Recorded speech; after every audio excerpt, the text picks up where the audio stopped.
ನನ್ನ ಸ್ನೇಹಿತ ಅಕ್ಷರಗಳ ರಾಜ, ಪದಗಳ ಪಾಳೆಗಾರ, ಸಾಲುಗಳ ಸಾಮ್ರಾಟ, ಕವನಗಳ ಸಾಕು. ಕವನ ಅಂತೆಲ್ಲ ನಾನೇನು ಹೇಳಿರಲಿಲ್ಲ, ಆದರೆ ಅದಕ್ಕೆ ಮುಂಚೆ ಮಾತಾಡಿದ್ದು ಬಿಲ್ಡಪ್ ಕೊಟ್ಕೊಂಡಿದ್ದು ನಾನೇ. ಸಾರಿ. ಕ್ಷಮೆಯ ಕೇಳ್ತಿದ್ದೆ ಶಿವಪ್ರಸಾದ್. ಮನಸಾರೆ ಪ್ರಯತ್ನ ಪಡು, ಶ್ರಮ ಹಾಕು. ಒಂದಲ್ಲ ಒಂದಿನ ನೀನ್ ಸಾಲುಗಳ ಸಾಮ್ರಾಟ ಆಗ್ತೀಯ. ಅಯ್ಯೋ ಭಗವಂತ, ಒಂದಲ್ಲ ಒಂದು ದಿನ ಬೇಡ, ಇವತ್ತು ಒಂದು ದಿನ ಆದರೆ ಸಾಕು.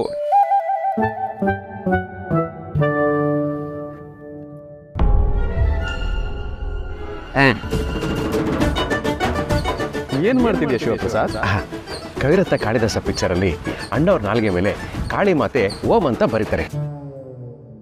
ಬರೆದ ಕೂಡಲೇ ಕವಿರತ್ನ ಕಾಳಿದಾಸ ಆಗಿ ಅಭಿಜ್ಞಾನ ಶಾಕುಂತಳ ಬರೀತಾರೆ. ಹಾಗೆ ನೀನು ನನ್ನ ನಾಲ್ಗೆ ಮೇಲೆ ಓಂ ಅಂತ ಬರೆದ್ಬಿಡು, ಗಿರಿಜಾ ನಕ್ಕಳ ಅಂತ ಒಂದು ಕವಿತೆ ಬರೆದ್ಬಿಡ್ತೀನಿ. ಬರೆದ ಮೇಲೆ ಬೇಕಾರೆ ವಾಪಸ್ ತಗೊಂಡ್ಬಿಡು, I don't mind. Copyright problem ಆಗುತ್ತೆ ಅಂದರೆ ಓಂ ಬದಲು ಇಂಗ್ಲೀಷಲ್ಲಿ ಎ ಅಂತ ಬರೀ. ಯಾರಿಗೂ ಗೊತ್ತು, ಶೇಕ್ಸ್ಪಿಯರ್ನು ಮೀರ್ಸು ಕವಿ ಆದರೂ ಆಗ್ಬಿಡ್ಬೋದು. ಅದಕ್ಕೆ ಹೇಳೋದು ಶಿವಪ್ರಸಾದ್, ಕೆಲಸ ಮಾಡೋಕ್ಕೂ ಮುಂಚೆ ಮಾತಾಡಬಾರ್ದು ಅಂತ. ಅಂದ್ರೆ ನಿನ್ ಕೆಲಸ ನೋಡಿ ಜನ ಮಾತಾಡಬೇಕು, ಜನರ ಮುಂದೆ ನಿನ್ ಕೆಲಸ ಮಾತಾಡಬೇಕು. ಮೌನಕ್ಕಿರೋ ಬೆಲೆ ಮಾತಿಗಿಲ್ಲ ಶಿವಪ್ರಸಾದ್. ನೀನು ದೊಡ್ಡ ಕೆಲಸ ಮಾಡ್ತೀನಿ ಅಂತ ಮಾತಾಡಿ ಅದೆಂತ ಕೆಲಸ ಮಾಡಿದ್ರು ಜನರು ನಿನ್ನ ಮಾತನ್ನ ಕೆಲಸನ್ನ ತುಲನೆ ಮಾಡ್ತಾರೆ. ಇಲ್ಲಿ ಮಾತು ದೊಡ್ಡದಾಗಿದ್ರೆ ಕೆಲಸ ಚಿಕ್ಕದಾಗಿರುತ್ತೆ. ಮಾತು ಅಹಂಕಾರನ ಸೂಚಿಸಿದ್ರೆ ಮೌನ ತಾಳ್ಮೆನ ತೋರಿಸುತ್ತೆ. ಸೂರ್ಯಚಂದ್ರರು ಬರುವಾಗ ಸದ್ ಮಾಡಲ್ಲ, ಬೀಜ ಮೊಳಕೆ ಹೊಡಿಬೇಕಾದ್ರೆ ಸದ್ ಮಾಡಲ್ಲ, ಜ್ವಾಲಾಮುಖಿನ ತನ್ನ ಭೂಗರ್ಭದಲ್ಲಿ ಅಡಗಿಸ್ಕೊಂಡಿರೋ ಭೂಮಿನೂ ಸದ್ದು ಮಾಡಲ್ಲ. ಅವ್ರಿಗಿಲ್ದಿರೋ ಸದ್ದು ನಿಮಗೆ ಯಾಕೆ? ಶಿವಪ್ರಸಾದ್, ಸಾಧನೆಯ ಪಟ್ಟಿ ಹಿಡಿಬೇಕು, ನಾಲ್ಗೆಯ ಜುಟ್ಟಿ ಹಿಡಿಬೇಕು, ಆಡೋ ಮಾತನ್ನ ಕಟ್ಟಿ ಇಡಬೇಕು. ಭಗವಂತ, ನಮಗೆಲ್ಲ ಯಾರು ಬಿಲ್ಟಪ್ ಕೊಡ್ತಾರೆ ಅಂತ ನನಗೆ ನಾನೇ ಬಿಲ್ಟಪ್ ಕೊಟ್ಕೊಂಡ್ಬಿಟ್ನಪ್ಪ. ಈಗ ನಾನು ಏನು ಮಾಡಲಿ? ಏನಾದರೂ ಐಡಿಯಾ ಕೊಡು ಭಗವಂತ. ಅದು ಯಾರ ಹತ್ರನೂ ಬರೆಸ್ಬೇಕು ಅಂತ ಬಂದಿಯಲ್ವಾ? ಆಗ್ಲಿಲ್ವಾ? ನಿನ್ನ ವ್ಯಂಗ್ಯ ನನಗೆ ಗೊತ್ತಾಗ್ತಾ ಇದೆ. ಇನ್ನೊಬ್ಬರ ವಸ್ತುನ ನಮ್ಮದು ಅಂತ ಹೇಳ್ಕೊಳ್ಳೋದು ತಪ್ಪು.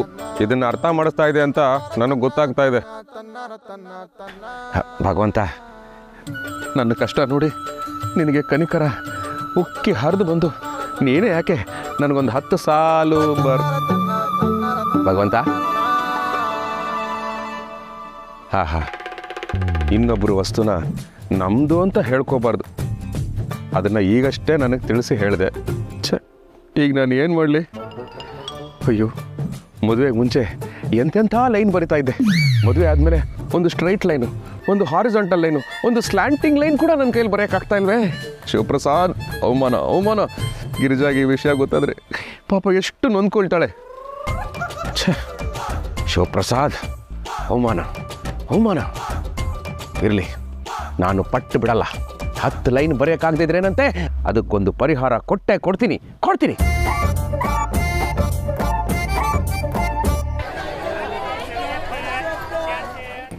ಶ್ರೀ, ತುಂಬಾ ಚೆನ್ನಾಗಿದೆ ಸೀರೆ. ಮತ್ತೆ ಆರಿಸಿರೋದು ಯಾರು? ಅಂಗಡಿಲಿ ಲೇಡೀಸ್ ಆರಿಸ್ತಾರಲ್ಲ, ಆ ಥರ ಆರಿಸಿ ತಗೊಂಬಂದಿದ್ದೀನಿ. ರೀ, ತುಂಬಾ ಕಾಸ್ಟ್ಲಿ ಇದ್ದಂಗಿದೆ. ಕಾಸ್ಟ್ಲಿ ಏನಿಲ್ಲ, ಜಸ್ಟ್ 10,000 10,000 ರೂಪಾಯಿ. 10,000? ಅಯ್ಯೋ, 10,000 ಕೊಡ್ತಂದ್ರೆ ಈ ಸೀರೆನ ಎಷ್ಟು ಕಾಸ್ಟ್ಲಿ ರೀ. ಅದೇ 10,000ದಲ್ಲಿ ಈ ಮನೆಗೆ 3 ತಿಂಗಳು ರೇಷನ್ ಬಂದಿರೋದು. ಆ 10,000ಕ್ಕೆ ಇನ್ನೊಂದು 5,000 ಸೇರಿಸಿದ್ರೆ ಸಂಘದ ಸಾಲ ಎಲ್ಲ ತೀರೋಗ್ತಿತ್ತಲ್ರಿ. ಅಯ್ಯೋ my dear poor lady, time ಇದ್ದಾಗ ಅನುಭವಿಸ್ಬಿಡ್ಬೇಕು. ಆಮೇಲೆ ಟೈಮ್ ಇರುತ್ತೆ, ಅನುಭವಿಸಕ್ ನಾವೇ ಇರಲ್ಲ. So just enjoy. ಆದ್ರೂ 10,000 ಕೊಟ್ರಿ ಅಂತ ಕೇಳಿ ನಾವು ಹೊಟ್ಟೆ ಉರಿತಾ ಇದೆ ನಂಗೆ. ಅಯ್ಯೋ ಗಿರಿ, ಪ್ರೀತಿಯಿಂದ ತಂದಿದ್ದೀನಿ. ಹೊಟ್ಟೆವ್ರೆ ಅನ್ಕೊಂಡು. ಆಕ್ಚುಲಿ ಇದೊಂದೇ ಲಾಸ್ಟ್ ಪೀಸು. ಕನ್ಸೆಷನ್ ಕೊಡ್ತೀನಿ, ತಗೊಂಡೋಗಿ ಸರ್ ಅಂತ. ನಾನು 10,000ಕ್ಕೆ 10,000 ರೂಪಾಯಿನೂ ಕೊಡ್ತೀನಿ. ಒಂದೇ 1 ರೂಪಾಯಿ ಕಡಿಮೆ ಮಾಡಂಗಿದ್ರೆ ನೀನೇ ಇಟ್ಕೊಂತ ಹೇಳ್ಬಿಟ್ಟೆ. ಅದ್ ಯಾಕ್ರಿ ಹಾಗೆ ಹೇಳಿದ್ರಿ? ಅದು ಗಿರಿ, ನಿನಗೋಸ್ಕರ 10 ಲೈನ್ ಬರೀರಿ ಅಂತ ಹೇಳಿದೆ ಅಲ್ವಾ? ನನ್ನ ಕೈಲಿ ಬರೆಯೋಕ್ಕಾಗಲಿಲ್ಲ. ನೀನು ಕೊಟ್ಟ ಟಾಸ್ಕಲ್ಲಿ ನಾನು ಫೇಲ್ ಆಗಿಬಿಟ್ಟೆ, ಸಾರಿ. ಅದಕ್ಕೆ ಒಂದೊಂದು ಲೈನ್ಗೆ 1,000 ಲೆಕ್ಕದಲ್ಲಿ 10,000 ರೂಪಾಯಿ ಸೀರೆ ತಗೊಂಡ್ಬಂದೆ. ಹಾಗಂತ ನಾನೇನು ಪ್ರಯತ್ನನೇ ಪಡಲಿಲ್ಲ ಅಂತಲ್ಲ. ಸುಮಾರು ಕೂತ್ಕೊಂಡೆ, ಏನೇನೋ ಯೋಚನೆ ಮಾಡಿದೆ. 10 ಲೈನ್ ಹಾಳಾಗೋಗ್ಲಿ 3 ಒಳ್ಳೆ ಲೈನ್ ಬರಲಿಲ್ಲ ಗೊತ್ತಾ? ಏನೇ ಬರೆದ್ರು ನೀನು ನಮ್ಮನೆಗೋಸ್ಕರ ಕೆಲಸ ಮಾಡೋದು, ನೀನು ಮಾಡೋ ಅಡುಗೆ ತಿಂಡಿ ಕೇಸರಿ ಬಾತು ವಡೆ ಬರೀ ಇದೇ ಬರ್ತಾ ಇತ್ತು. ಅದಕ್ಕೆ ಇದು ಯಾಕೋ ನಮಗೆ ವರ್ಕೌಟ್ ಆಗಲ್ಲ ಅಂತ ಈ ಥರ ಪ್ಲ್ಯಾನ್ ಮಾಡಿದೆ. ಹೋಗ್ಲಿ ಬಿಡ್ರಿ, ನಾನು ನಿಮ್ಮ ಹತ್ರ ಹೇಳಿದ್ದು ನನಗೋಸ್ಕರ ಅಂತ ನನ್ನ ಬಗ್ಗೆ 10 ಲೈನ್ ಬರೀರಿ ಅಂತ. ಅದರಲ್ಲಿ ಬರೀ ನಾನು ಮಾಡ್ತಾ ಇದ್ದಿದ್ದು ಕೆಲಸನೇ ಬರ್ತಾ ಇತ್ತು ಅಂದರೆ ಮದುವೆ ಆಗಿ ಗಂಡನ ಮನೆಗೆ ಬಂದಿರೋ ಹೆಣ್ಮಕ್ಳಿಗೆ ಕೆಲಸನೇ ಪ್ರಪಂಚ, ಅವಳ ಬಗ್ಗೆ ಅಂತ ಅವಳಿಗೆ ಏನೂ ಇಲ್ಲ ಅಂತ ಅರ್ಥ. ಇಡೀ ದಿನ ಮನೆ ಕೆಲಸ, ಗಂಡನ ಕೆಲಸ, ಮಕ್ಕಳ ಕೆಲಸ, ಅತ್ತೆ ಮಾವನ ಕೆಲಸ, ಹೀಗೆ ಒಂದಲ್ಲ ಒಂದು ಕೆಲಸ ಮಾಡ್ತಾನೆ ಇರ್ತಾಳೆ. ಆದರೆ ಅವಳಿಗೆ ಅವಳ ಬಗ್ಗೆನೇ ಜ್ಞಾಪಕಕ್ಕೆ ಬರಲ್ಲ. ಕೊನೆ ಪಕ್ಷ ಗಂಡಂಗಾದರೂ ಅವಳ ಬಗ್ಗೆ ಜ್ಞಾಪಕ ಬರುತ್ತೆ ಅಂದರೆ ಅವ್ರಿಗೆ ಅವ್ರ ಹೆಂಡತಿ ಮಾಡೋ ಕೆಲಸ ಜ್ಞಾಪಕ ಬರುತ್ತೆ ಹೊರತು ಅವಳ ಜ್ಞಾಪಕಕ್ಕೆ ಬರಲ್ಲ.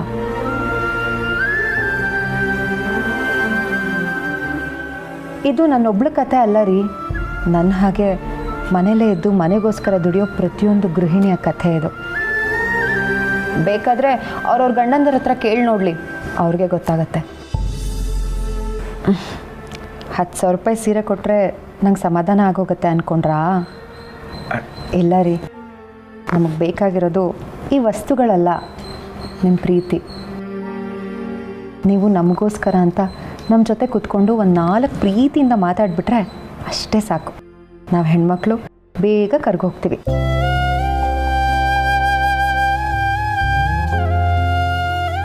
ಗಿರಿ, ಸಾರಿ. ಹೋಗ್ಲಿ ಬಿಡ್ರಿ, ಸೀರೆ ಚೆನ್ನಾಗಿದೆ. ಗಿರಿ, ನೀನು ಇಷ್ಟೊತ್ತು ನನ್ನ ಬೈದ ಹೊಗಳ್ದ ಅಂತ ಗೊತ್ತೇ ಆಗ್ತಿಲ್ಲ, ನನಗೆ ಕನ್ಫ್ಯೂಸ್ ಆಗ್ತಾ ಇದೆ. ಆದರೆ ಕಡೆಯಲ್ಲಿ ಮಾತ್ರ ಶರಪಂಜರ ಕಲ್ಪನಾ ಥರ ಅಂತ ನಕ್ಬಿಟ್ಟೆ. ಹರಿ ಓಕೆ ರೀ, ನೀವು ನನಗೆ 10 ಲೈನ್ ಬರೆದಿಲ್ಲ ಅಂತ ನಂಗೆ ನಿಜವಾಗ್ಲೂ ಬೇಜಾರಾಗ್ತಿಲ್ಲ. ಆದರೆ 10 ಲೈನ್ ಬರೀಲೇಬೇಕು ಅಂತ ಇಡೀ ದಿನ ನನ್ನ ಬಗ್ಗೆ ಕುತ್ಕೊಂಡು ಯೋಚನೆ ಮಾಡಿದ್ರಲ್ಲ, ಅದು ನನಗೆ ಖುಷಿ ಕೊಡ್ತಿರೋದು. ಐ ಲವ್ ಯು ರೀ. ಆಹಾ, ಬೆಣ್ಣೆ ಹಚ್ಚಿರೋ ದೋಸೆನ ಮಖಕ್ಕೂ ಹೊಡೆದೆ, ಅದೇ ದೋಸೆನ ಬಾಯಿಗೂ ಇಟ್ಟೆ. ವೆರಿ ಸ್ಮಾರ್ಟ್ ಗಿರಿ. ಇರಲಿ, ಮೊದಲನೇ ಸಾರಿ ಇಷ್ಟೊಂದು ಕಾಸ್ಟ್ಲಿ ಗಿಫ್ಟ್ ತಂದಿದ್ದೀನಿ. ಈ ಸೀರೆನ ನೀನು ಉಟ್ಕೊಂಡ್ರೆ ಹೇಗೆ ಕಾಣಿಸುತ್ತೆ ಅಂತ ನೋಡಬೇಕು ಅಂತ ಆಸೆ. ಹೋಗಿ ಉಟ್ಕೊಂಡ್ಬರ್ತೀಯಾ? ಸರಿ, ಆಯ್ತು. ಅಯ್ಯೋ, ಆಫೀಸ್ ಕಾಲು, ನಾನು ಕಾಲು ಮುಗಿಸ್ಕೊಂಡು ಬರ್ತೀನಿ. ಆ ಗ್ಯಾಪಲ್ಲಿ ನೀನು ಸೀರೆ ಉಟ್ಕೊಂಡು ಬಂದ್ಬಿಡು. ಸರಿ ರೀ. ಹಾಂ, ಹೇಳಿ ಸರ್. ಹಾಂ ಸರ್. ಗೌರಿ ಅಕ್ಕ, ನಮ್ಮ ಯಜಮಾನ್ರು ನಿನಗೋಸ್ಕರ ಪಾರ್ಸಲ್ ತರಿಸಿದ್ರು ಅನ್ನಲ್ಲ, ಅದನ್ನು ಕೊಟ್ಟೋಗೋಣ ಅಂತ ಬಂದೆ, ತಗೋ. ಅಯ್ಯೋ, ನಿಜವಾಗ್ಲೂ ಕಾಶಿಯವರು ಪಾರ್ಸಲ್ ತರಿಸಿದ್ರಾ? ನಾನೆಲ್ಲೋ ನೀನು ತಮಾಷೆ ಮಾಡ್ಕೊಂಡು ಹೋದೆ ಅಂದ್ಕೊಂಡೆ. ಏನಿದೆ ಇದರಲ್ಲಿ? ಗೊತ್ತಿಲ್ಲ ಅಕ್ಕ, ನಿನಗೋಸ್ಕರ ತರಿಸಿದ್ದಲ್ವಾ, ಅದಕ್ಕೆ ನೋಡಲಿಲ್ಲ. ಇದನ್ನ ಆಮೇಲೆ ನೋಡ್ತೀನಿ, ನೀನು ಮೊದಲು ಕಣ್ಮುಚ್ಚು. ಯಾಕೆ? ನಾ ಹೇಳ್ದಷ್ಟು ಮಾಡು, ಕಣ್ಮುಚ್ಚು.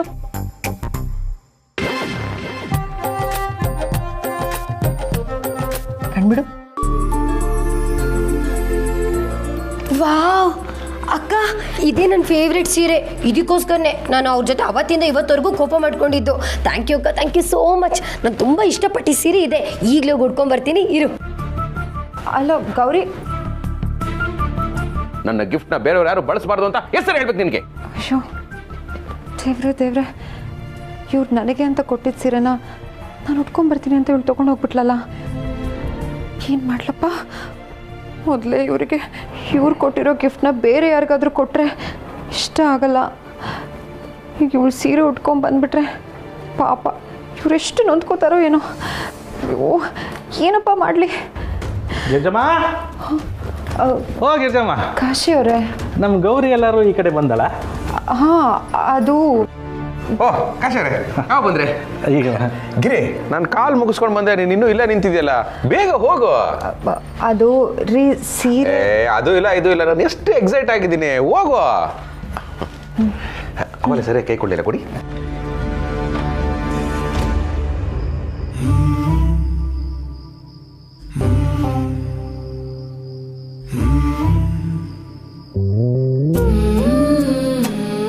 ನೆನ್ನೆಯಿಂದನು ಗೌರಿ ಈ ಸೀರೆ ಜಪಾನೆ ಮಾಡ್ತಾ ಇದ್ಲು.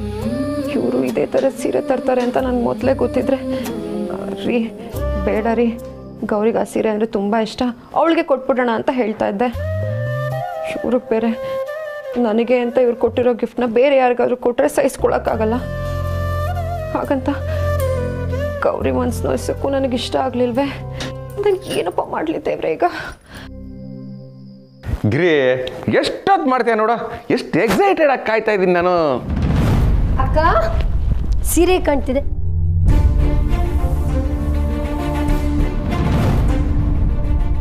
ಬಾವಾ ಹೇಗಿದೆ ನನ್ನ ಸೀರೆ?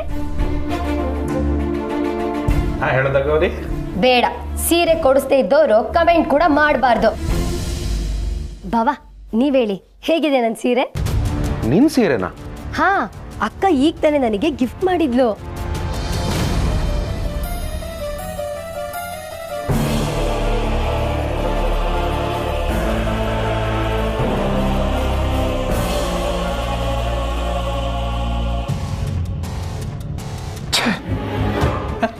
ಬಾವಾ ಶಿವರೇ ಶಿವರೇ, ಇವ್ರು ಎಂತ ಸಿಟ್ ಮಾಡ್ಕೊಂಡು ಹೊರ.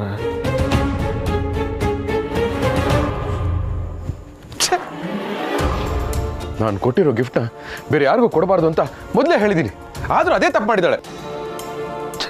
ಕೊಟ್ಟಿನ್ನೂ 5 ನಿಮಿಷ ಆಗಿಲ್ಲ, ಆಗಲೇ ಅವಳು ತಂಗಿ ಕೊಟ್ಟಿದ್ದಾಳೆ. ಇದರಿಂದ ನನ್ನ ಮನಸ್ಸಿಗೆ ಎಷ್ಟು ನೋವಾಗುತ್ತೆ ಅನ್ನೋ ಬೇಸಿಕ್ ಕಾಮನ್ ಸೆನ್ಸ್ ಬೇಡ.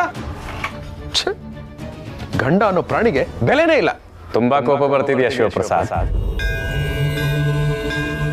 ಭಗವಂತ, ನಾನು ಮನುಷ್ಯ, ಅದರಲ್ಲೂ ಮಿಡ್ಲ್ ಕ್ಲಾಸ್ ಮನುಷ್ಯ. ಕೋಪ ಬಂದಾಗ ಕೂಗಾಡ್ತೀನಿ, ಅಳು ಬಂದಾಗ ಅಳ್ತೀನಿ, ನಗು ಬಂದ್ರೆ ಮನಸ್ಸು ಬಿಚ್ಚಿ ನಕ್ಬಿಡ್ತೀನಿ. ಎಲ್ಲ ಭಾವನೆನು ಮನಸ್ಸಲ್ಲಿ ಅದ್ಮಿಟ್ಕೊಳ್ಳೋದಕ್ಕೆ ನಾನೇನು ಸಾಧು ಸನ್ಯಾಸಿ ಅಲ್ಲ. ಸಾಧು ಸಂತರು ಭಾವೋದ್ವೇಗಗಳನ್ನು ನಿಯಂತ್ರಿಸಲ್ಲ ಶಿವಪ್ರಸಾದ್. ಅವರು ಅದೆಲ್ಲವನ್ನು ತ್ಯಾಗ ಮಾಡಿರ್ತಾರೆ. ತ್ಯಾಗನ? ಚಿಕ್ಕ ವಯಸ್ಸಲ್ಲಿ ಬರೋ ಚಿಕ್ಕ ಚಿಕ್ಕ ಆಸೆಗಳನ್ನು ಈಡೇರಿಸ್ಕೊಳಕ್ಕಾಗಲ್ಲ ಅನ್ನೋ ಸತ್ಯ ಗೊತ್ತಾದಾಗ ಆ ಆಸೆಗಳನ್ನೆಲ್ಲ ಮನಸ್ಸಲ್ಲೇ ಉಸಿರುಗಟ್ಟಿಸಿ ಸಾಯಿಸ್ತೀವಲ್ಲ, ಅದು ತ್ಯಾಗ. ಅಣ್ಣನ ಶರ್ಟ್ ಇದೆ, ನಿನಗಾಗುತ್ತೆ. ಅಕ್ಕನ ಪುಸ್ತಕ ಇದೆ, ಅದನ್ನ ಬಳಸ್ಕೊ. ಅಪ್ಪನ ಹಳೆ ಸೈಕಲ್ ಇದೆ, ನಿನಗೆ ಯಾಕೆ ಹೊಸ ಸೈಕಲ್ ಅಂತ ಹೇಳಿದಾಗ ನಮಗೂ ಹೊಸ ತಗೋಬೇಕು ಅಂತ ಅನ್ಸಿದ್ರು ಅದನ್ನ ಮನಸ್ಸಲ್ಲೇ ಇಟ್ಕೊಂಡು ಅಡ್ಜಸ್ಟ್ ಮಾಡ್ಕೋತೀವಲ್ಲ, ಅದು ತ್ಯಾಗ.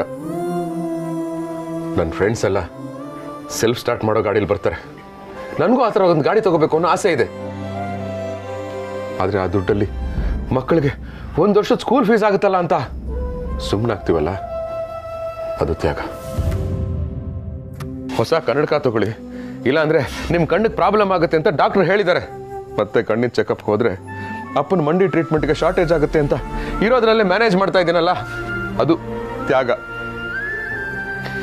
ತ್ಯಾಗ ಮಾಡೋರೆಲ್ಲ ಸಾಧು ಸನ್ಯಾಸಿಗಳು ಅಂದ್ರೆ ಮಿಡ್ಲ್ ಕ್ಲಾಸ್ನಲ್ಲಿ ತನ್ನ ಖುಷಿಗಿಂತ ತನ್ನ ಮನೆಯವ್ರ ಖುಷಿನೇ ಹೆಚ್ಚು ಅಂತ ತಿಳ್ಕೊಳ್ಳೋ ಪ್ರತಿಯೊಬ್ಬ ಗಂಡು ಸಾಧುನೇ. ಬರೀ ಸಾಧು ಅಲ್ಲ, ಸಾಧು ಪ್ರಾಣಿ. ನೀನು ಆಗ್ಲೇ ಒಂದು ಮಾತು ಹೇಳಿದೆಯಲ್ಲ, ಇನ್ನೊಂದ್ಸಲ ಹೇಳು. ನಾನು ಎಷ್ಟೊಂದು ಹೇಳಿದೆ, ನೀನು ಏನು ಕೇಳ್ತಿದ್ಯಾ ಭಗವಂತ? ಜೀವನದಲ್ಲಿ ನಾನು ತುಂಬಾ ತ್ಯಾಗ ಮಾಡಿದ್ದೀನಿ ಅಂತ ಹೇಳಿದ್ಯಲ್ಲ, ಅದು. ನನ್ನ ಆಡ್ಕೋತಾ ಇದೆಯಾ ಭಗವಂತ? ನಿಜವಾಗ್ಲೂ ಭಗವಂತ, ನನ್ನ ಆಸೆ ಕನಸುಗಳನ್ನೆಲ್ಲ ನಾನು ತ್ಯಾಗ ಮಾಡಿದ್ದೀನಿ. ತ್ಯಾಗ ಅಂದ್ರೆ ಏನು ಶಿವಪ್ರಸಾದ್? ನಿನ್ನದೇ ಆದದ್ದನ್ನ ಯಾವುದೇ ಅಪೇಕ್ಷೆ ಇಲ್ಲದೆ ಬೇರೆಯವ್ರಿಗೆ ನೀಡೋದೇ ತ್ಯಾಗ ಅಲ್ವಾ? ಹೌದು. ತ್ಯಾಗ ಮಾಡೋಕೆ ಈ ಸೃಷ್ಟಿನಲ್ಲಿ ನಿಂದು ಅಂತ ಏನಿದೆ ಶಿವಪ್ರಸಾದ್? ಇಲ್ಲಿ ಯಾವುದು ನಿಂದಲ್ಲ, ಇಲ್ಲಿ ಯಾವುದು ಯಾರಿಗೂ ಸೇರಿಲ್ಲ. ನಿನ್ನೆ ಮನೆ ಮೊದಲು ಯಾರ್ದೋ ಆಗಿತ್ತು, ನಿನ್ನೆ ಆಸ್ತಿ ಯಾರಿಂದಲೋ ನಿನಗೆ ಬಂದು ಸೇರಿದ್ದು, ನಿನ್ನೆ ಹೆಸರು ನಿನ್ನ ಹೆತ್ತವರು ನಿನಗಿಟ್ಟಿತ್ತು, ನಿನ್ನೆ ಉಸಿರು ಈ ವೃಕ್ಷಗಳು ನಿನಗೆ ಕೊಟ್ಟಿದ್ದು, ನಿನ್ನ ದೇಹನೂ ನಿಂದಲ್ಲ ಶಿವಪ್ರಸಾದ್, ನಿನ್ನ ಮಾತು ನಿಂದಲ್ಲ. ಆಗ ನೀನೇ ಹೇಳ್ದಾಗೆ ಅಣ್ಣನಂಗೆ ತಮ್ಮನ್ಗೆ, ತಂದೆ ಸೈಕಲ್ ಅಪ್ಪನ್ ಸಿಗೋ ಹಾಗೆ ನಿನ್ನೆ ಯಾರೋ ಬಳಸಿದ್ದನ್ನ ಇವತ್ತು ನೀನ್ ಬಳಸ್ತಾ ಇದೆಯಾ. ನೀನ್ ಬಿಟ್ಟು ಹೋಗಿದ್ದನ್ನ ನಾಳೆ ಇನ್ಯಾರೋ ಬಳಸ್ತಾರೆ. ಹಸ್ದಾಗ ತಿನ್ನೋ ಒಂದು ತುತ್ತು ಅನ್ನ ಕೂಡ ನಿಂದಲ್ಲ ಶಿವಪ್ರಸಾದ್. ರೈತನ ಶ್ರಮ, ಮಣ್ಣಿನ ಸತ್ವ, ಬೀಳೋ ಮಳೆಯಿಂದ ಹಿಡಿದು ಬೇಯಿಸಿಕೊಡೋ ಮನೆಯೊಡತಿವರೆಗೂ ಎಲ್ಲರ ಪಾಲು ಇದೆ. ಈಗ ಹೇಳು, ನೀನ್ ನಿನ್ನ ಹೆಂಡತಿ ಕೊಟ್ಟಿರೋ ಸೀರೆ ನಿಂದ?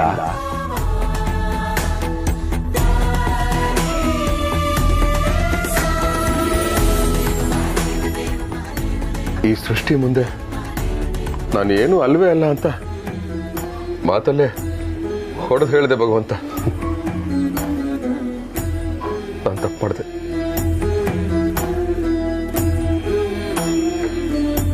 ತಿದ್ಕೋತೀನಿ. ಭೂಮಿಗೆ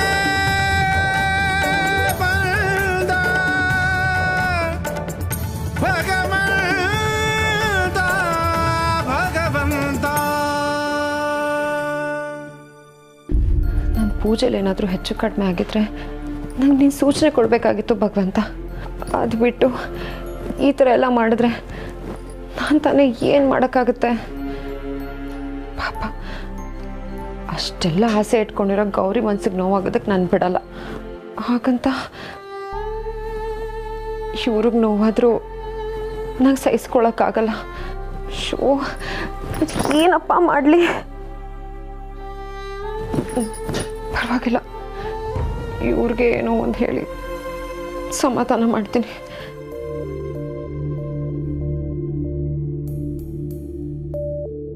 ಕಾಶಿ ಅವರು ನನಗೆ ಅಂತ ಕೊಟ್ಟಿದ್ದ ಪಾರ್ಸಲ್ ಅಲ್ವಾ ಇದು?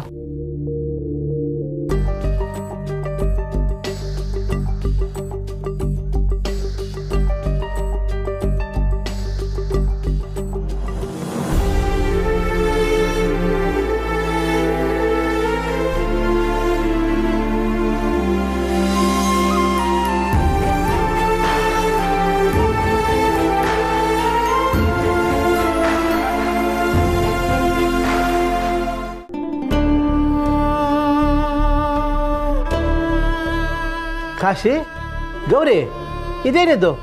ನಿಮ್ಮನ್ನು ಬಿಟ್ಟರೆ ಮನೆಯಲ್ಲಿ ಯಾರು ಕಾಣ್ತಾ ಇಲ್ಲ. ಮಾವ, ಅಕ್ಕ ರೂಮಲ್ಲಿದ್ದಾಳೆ ಅನ್ಸುತ್ತೆ. ಶಿವರು ಏನೋ ಗೊತ್ತಿಲ್ಲಪ್ಪ, ಇದ್ದಕ್ಕಿದ್ದಂಗೆ ಸಿಟ್ಟು ಮಾಡ್ಕೊಂಡು ಆಚೆ ಬದಿ ಹೊರ ಇರಿ, ನಾನೇ ಕರ್ಕೊಬತ್ತೆ. ಓಹ್, ಅವರೇ ಬಂದ್ರಲ್ಲ.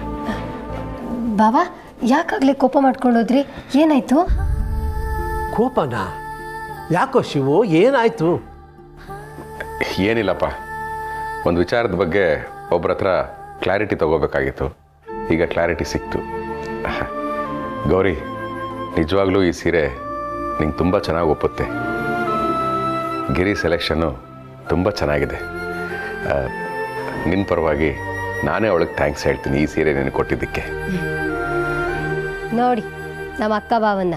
ಹಲೋ, ಎಕ್ಸ್ಕ್ಯೂಸ್ ಮೀ, ಅದು ನಾನು ಕೊಟ್ಟ ಸೀರೆ, ಗಿರ್ಜಮ್ಮ ಕೊಟ್ಟದ್ದಲ್ಲ. ಯಾರು ಕೊಟ್ಟಿದ್ದ ಗಿಫ್ಟಿಗೆ ನಿಮ್ಮ ಹೆಸರು ಹಾಕೊಳಕ್ ಬರಬೇಡಿ.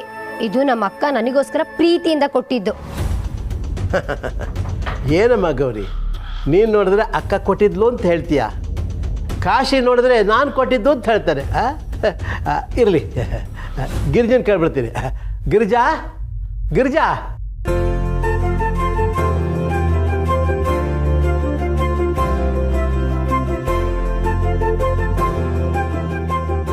ಗಿರಿ, ಏನಿದು? ಇಬ್ರು ಒಂದೇ ಥರ ಸೀರೆ ಉಟ್ಕೊಂಡಿದ್ದೀರಾ? ಈ ಸೀರೆ ಯಾವುದು?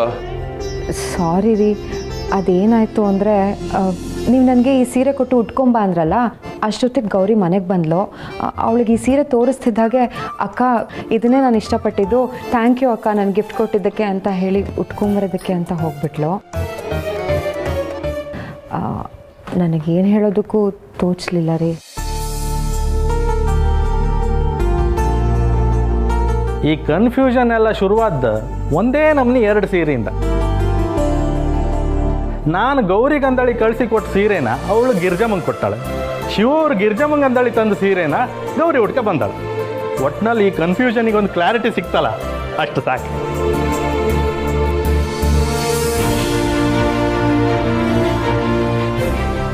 ಸಾರಿ ಅಕ್ಕ, ಆಗ್ಲೇನೆ ಒಂದು ಮಾತು ಹೇಳ್ಬೋದಿತ್ತಲ್ಲ, ಯಾಕೆ ನೀನೇನು ಹೇಳಲಿಲ್ಲ? ಗೌರಿ, ನಿನ್ನ ಮನ್ಸು ನೋಯ್ಸಕ್ಕೆ ನನಗೆ ಮನಸ್ಸಾಗಲಿಲ್ಲ.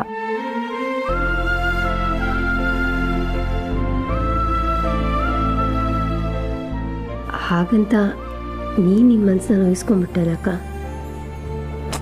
ಪರವಾಗಿಲ್ಲ ಬಿಡು. ಆಹಾ, ಬಿಟ್ಕೊಡೋದು ಅಂದ್ರೇನು? ಸೋಲೋದು ಅಂದ್ರೇನು ಅಕ್ಕ ತಂಗಿರು ಅಂದರೆ ಹೀಗಿರ್ಬೇಕಪ್ಪ. ಅಪ್ಪ, ಇಲ್ಲಿ ಬಿಟ್ಕೊಡೋದಕ್ಕೆ, ಸೋಲೋಕ್ಕೆ, ಗೆಲ್ಲೋಕ್ಕೆ ಯಾವುದು ನಮ್ದಲ್ಲ. ನಮ್ಮದು ಅಂತ ಏನಾದರೂ ಇದ್ದರೆ ಅದು ಪ್ರೀತಿ ಮಾತ್ರ. ಗೌರಿ, ಕನ್ಫ್ಯೂಷನ್ ಎಲ್ಲ ಕ್ಲಿಯರ್ ಆಯ್ತಲ್ಲ, ಈಗಳಾದರೂ ನನ್ನ ಮೇಲೆ ಸಿಟ್ಟು ಕಡಿಮೆ ಮಾಡಿ ಸ್ವಲ್ಪ ಪ್ರೀತಿ ಹಂಚಲಕ್ಕಲ್ಲ.